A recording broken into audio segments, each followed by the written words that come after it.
Hello tout le monde, on se retrouve pour une nouvelle vidéo revue, test, premières impressions d'un fond de teint dont je vous avais parlé dans mes vlogmas. Je l'ai gardé dans mes tiroirs sans y toucher juste pour cette vidéo. C'est un peu compliqué parce que je mourrais d'envie de l'utiliser, mais je vais le tester pour la première fois avec vous aujourd'hui. Et donc il s'agit du Lock It Foundation de Kat Von D.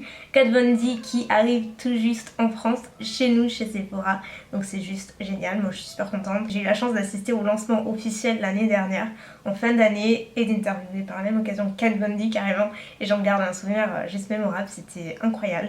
C'est une femme hyper inspirante, vraiment inspirante, très terre à terre, très humaine, très intéressante aussi. Et franchement, je me rappelle que j'étais flippée comme ça, j'étais juste hyper impressionnée. D'ailleurs, si vous ne l'avez pas vu, je mettrai le lien de la vidéo de l'interview que j'avais faite avec elle.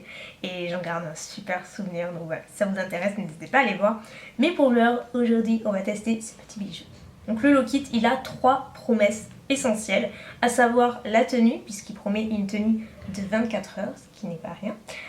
Il promet donc une couvrance complète, ça c'est juste pas étonnant si vous êtes un petit peu familière avec les produits. Kat Von D sont des produits qui sont extrêmement pigmentés, très couvrantes, alors, soit pour le teint, alors, je vous parle même pas de l'anti-cerne, hein. Et justement Kat nous racontait, quand elle nous parlait un petit peu de la création de ces produits, à chaque sortie de produit, en tout cas avant, au moment de la création si vous voulez, elle faisait des tests sur ses tatouages et à chacun des produits elle les swatchait en fait sur ses tatouages, et s'il les couvrait complètement, c'était validé. S'il ne les couvrait pas, la formule était encore à travailler jusqu'à avoir une couvrance complète. Et le troisième et dernier point, c'est que c'est un fini mat sans transfert. Très important, ça je trouve ça cool.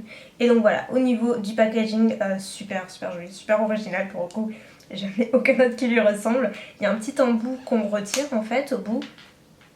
Flacon pompe. Alors moi pour info j'ai la 52, donc c'est la médium neutrale. J'ai peur qu'elle soit un peu trop foncée parce que c'est la... Mais il y a tellement de teintes. C'est pas comme s'il y avait la caméra. Vous avez son arrière-train. Tout est normal. Tout est normal. Donc moi j'applique au Beauty Blender comme d'hab.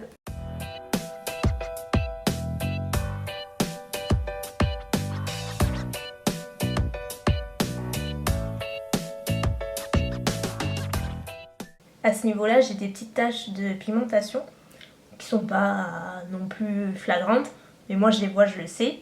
Et là pour qu'on voit plus rien, ça camoufle de suite, mais genre de suite quoi, c'est magique. Donc j'ai appliqué l'anti-cerne et la poudre entre temps, donc je suis restée chez Kat Von D, j'ai mis le Lock It Concealer et la poudre libre translucide Lock It également. Tant qu'à faire, autant rester dans la même gamme. Donc j'ai l'impression que ça ressort moins en caméra, mais c'est quand même un tout petit peu trop foncé pour ma carnation. On voit quand même on voit la démarcation, mais je vais arranger ça avec le bronzer et tout après quand je vais me maquiller. Donc comme d'habitude, je vais vous laisser, je vais laisser passer le reste de la journée et je vous ferai un ultime et dernier point en fin de journée, vous donner mes notes, ce que j'en pense, voir comment il a bougé au fur et à mesure de la journée.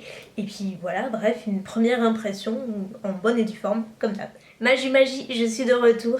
Quelques heures se sont écoulées, j'ai pas fait de deuxième point en début d'après-midi parce que je trouve que finalement il ne sert pas à grand chose ce point là. Juste matin et soir ça suffit. Et là l'inconvénient c'est que la lumière baisse beaucoup comme vous le savez. Donc la qualité n'est pas la même et j'ai pas envie de me servir des lumières parce que je trouve que ça altère en fait la couleur et la qualité. Donc je préfère rester sur le naturel pour ce type de vidéo, c'est pas toujours facile. Comme d'habitude je vais attribuer mes petites notes à ce produit. Donc j'ai tout marqué. Je suis très organisée comme fille, hein, voyez-vous. Donc, on va commencer par un des points les plus importants, vous le savez, matité, bien sûr. Parce que quand on a une peau grasse, forcément, c'est l'une des premières préoccupations et c'est quelque chose qu'on cherche toujours dans un fond de teint. Et de toutes les vidéos que j'ai pu faire, premières impressions, de tous les fonds de teint de ce type que j'ai pu essayer, c'est la première fois, et je peux le dire avec conviction, que j'ai vraiment vu une efficacité, mais genre de fou, sur la matité. Donc certes c'est un fond de teint qui a un effet mat et tout, mais comme d'autres. Donc je m'attendais pas non plus à des merveilles côté matité. Enfin je m'attendais à ce qu'il soit bien, mais pas non plus exceptionnel. Et je dois vous avouer que de toute façon ça se voit. Je n'ai pas touché à mon teint et je cherche les brillances. Voilà. Je vois que ça commence à arriver, mais genre doucement quoi. Alors ça fait 8 heures que je le porte. Moi d'habitude au bout de 3 heures déjà ça arrive. Mais là, et encore avec un bon fond de teint, mais là 8 heures, c'est très rare. J'ai décidé de lui attribuer un 8. Vous allez peut-être dire pourquoi pas un 9, pourquoi pas un 10 vu que t'es bluffé. Tout simplement parce que je le porte depuis 8 heures. Je le porte même pas 12 heures, donc certes il a une tenue de 24 heures, mais je suis désolée, je porte pas mon maquillage 24 heures. Côté tenue, je ne peux pas mettre un 10 parce qu'encore une fois, je ne l'ai pas porté 24 heures. Faut pas rêver.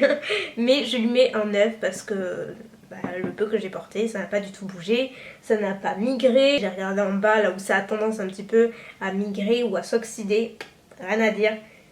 Rien à dire. Côté packaging, un 9 sur 10 parce qu'il est à la fois pratique et esthétique.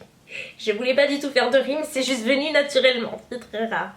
Non mais sérieusement, il est pratique déjà parce que c'est un flacon pompe. On reconnaît vraiment l'univers un petit peu gothique chic de Kat Von D, voilà, super joli. Le fait que ce soit en transparence aussi, on voit la teinte, c'est sympa. Le seul truc que j'aurais à redire, c'est que la teinte dans le fond de teint est plus claire, paraît plus claire qu'elle ne l'est en réalité en fait. Parce que vous voyez, enfin moi la teinte je vous l'ai dit c'est la 52 et elle est quand même plus foncée que ma carnation naturelle. Au niveau du rendu, là encore je suis très contente, la preuve je lui ai mis un 8 sur 10 parce qu'il le mérite. J'avais peur que le fait que ce soit un fond de teint haute couvrance, on a un effet de matière qui soit moins naturel. Et bien franchement j'étais assez bluffée. D'ailleurs j'arrête pas, si je regarde à côté c'est parce que j'ai le miroir. Il n'a pas du tout cet effet cakey, au contraire il se fond bien à la peau. Par contre c'est un fond de teint qu'il faut vraiment travailler. Moi j'ai utilisé au Beauty Blender mais il faut quand même bien tapoter pour bien le fondre. Et encore là je vous dis j'ai pas la bonne teinte. Je pense qu'avec la teinte vraiment adaptée ce serait nickel et ce serait genre ma peau en mieux et ça se verrait limite pas. Pour le rapport qualité-prix, j'ai mis un 7 sur 10. Si on reste pratique, il y a 30 ml dans ce fond de teint comme dans la plupart des fonds de teint et surtout il en faut très peu, comme je vous l'ai dit. Il en faut moi avec une pompe, j'en ai eu largement assez, encore une petite pompe. Donc c'est un fond de teint qui dure extrêmement longtemps. Alors que d'autres fonds de teint, il faut un petit peu plus de matière donc il se termine plus vite. Au niveau de la courance, là j'ai juste pas hésité, c'est juste 10 sur 10, c'est le fond de teint le plus courant que j'ai eu l'occasion de tester. J'ai la chance de ne pas avoir d'imperfection donc je ne peux pas juger sur ça, mais comme je vous l'ai dit sur les petites taches de pigmentation que je peux avoir, ça m'a complètement tout camouflé. Donc vraiment de ce côté là, si vous cherchez un fond de teint hyper courant, je vous le conseille mais vraiment à 100%, ce qui lui fait une moyenne de 8,5 sur 10. Donc je pense que c'est plutôt une bonne note, mais en même temps c'est un super bon produit que j'ai hâte. Bella est en train de marcher sur la plaque. En tout cas, voilà pour ces premières réactions à chaud pour cette première journée de test. Il y en aura d'autres, je vous en reparlerai bien entendu sur le long terme parce que c'est plus sympa, mais je voulais vraiment le tester avec vous en même temps que vous, j'avais hâte. Si vous l'avez essayé, n'hésitez pas à me dire ce que vous en pensez et si vous tente ou pas. Dites-moi tout en commentaire. Sur ce, j'espère que la vidéo vous aura plu. Je vous fais des millions de bisous et je vous dis à très bientôt. Bye!